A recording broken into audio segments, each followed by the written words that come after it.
رب تو ہے نا دیکھنے والا۔ عبیداللہ ابن زیاد کے دربار میں جب سیدنا امام حسین کا کٹا ہوا سر پہنچا نا،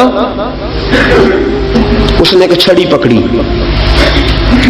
اور چھڑی پکڑ کے نا تو امام حسین کے لبوں پہ مارنے لگا، کہنے لگا تجھے کہا تھا نا بات مان جا، کٹا ہوا سر تشت میں رکھا، تجھے کہا تھا نا بات مان جا۔ راوی کہتا ہے عبیداللہ ابن زیاد نے چھڑی ماری اور اس نے بے ادبی کی، کہنے لگا تو تھا ہی اس قسم کا، تیرا یہی حال ہونا چاہیے تھا معاذ اللہ۔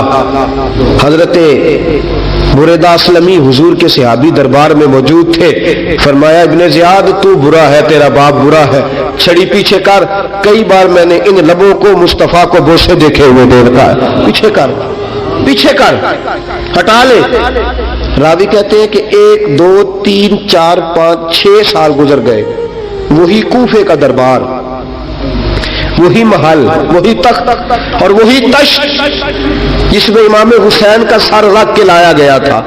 6 سال کے بعد مختار ثقفی حکمران بن گیا۔ مختار ثقفی نے کہا کہ میں چن چن کے ماروں گا وہ بندے جنہوں نے امام حسین کو قتل کیا تھا۔ 1 نہیں 2 نہیں 4 نہیں 6000 بندہ مارا اس نے، چن چن کے۔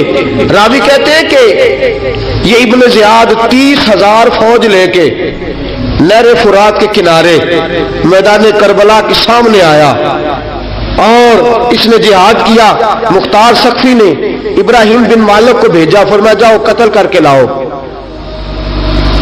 لڑائی شروع ہو گئی، 1 محرم کو ہوئی تو پھر بند ہو گئی، پھر 5 کو شروع ہو گئی، پھر 7 کو شروع ہو گئی، 10 محرم کا دن آ گیا۔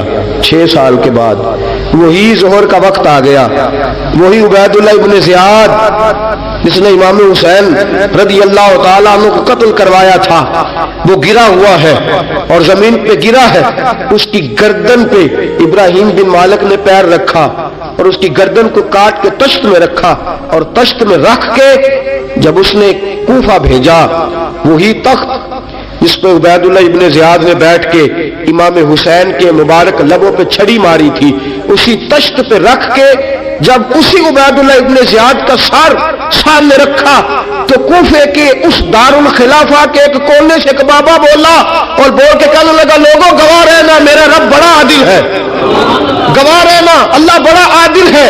چیختا ہے کونے سے پکارتا کہتا لوگوں عدل ہو گیا، انصاف ہو گیا، عدل ہو گیا، انصاف۔ دیکھو دیکھو جب حسین کا سر آیا تھا، ابن زیاد نے گستاخی کی تھی تو کونے سے آوازیں نکلنے لگی تھی کہ زیاد برا ہے حسین اچھا ہے۔ آج ابن زیاد کا سر آیا ہے، آواز پھر کونے سے نکلی ہے، لیکن آواز کیا گونج رہی ہے؟ آواز پھر وہی گونج رہی ہے، زیاد ابن زیاد برا تھا، حسین کو اللہ نے بڑی عزت عطا فرما رکھی۔ مکافات عمل، مکافات عمل، اللہ غافل نہیں ظالم جو کام کرتے، اللہ غافل نہیں۔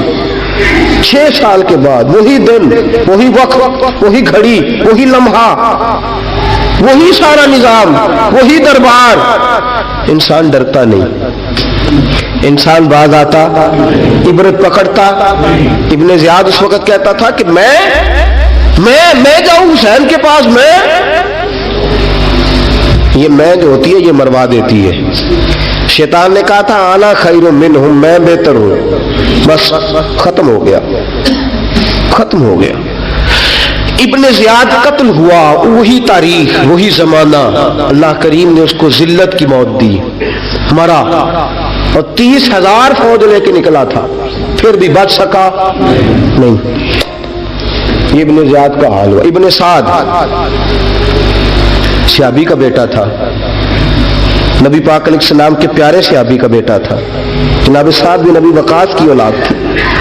لیکن یاد رکھنا اگر ایک صحابی کا بیٹا یزید بن سکتا ہے تو دوسرے کا ابن سعد بھی بن سکتا ہے۔ اور صرف یوں ہی توجہ نہ کیا کرو، ابو جہل کا بیٹا بھی تو صحابی رسول بن گیا تھا نا۔ یخرج الحی من المیت ویخرج المیت من الحی، رب فرماتے ہیں میں زندوں سے مردے اور مردوں سے زندے نکال دیا کرتا ہوں۔ میں کبھی کبھی کعبے کے اندر بت بھی رکھوا دیتا ہوں، گھر میرا اور میرے ہی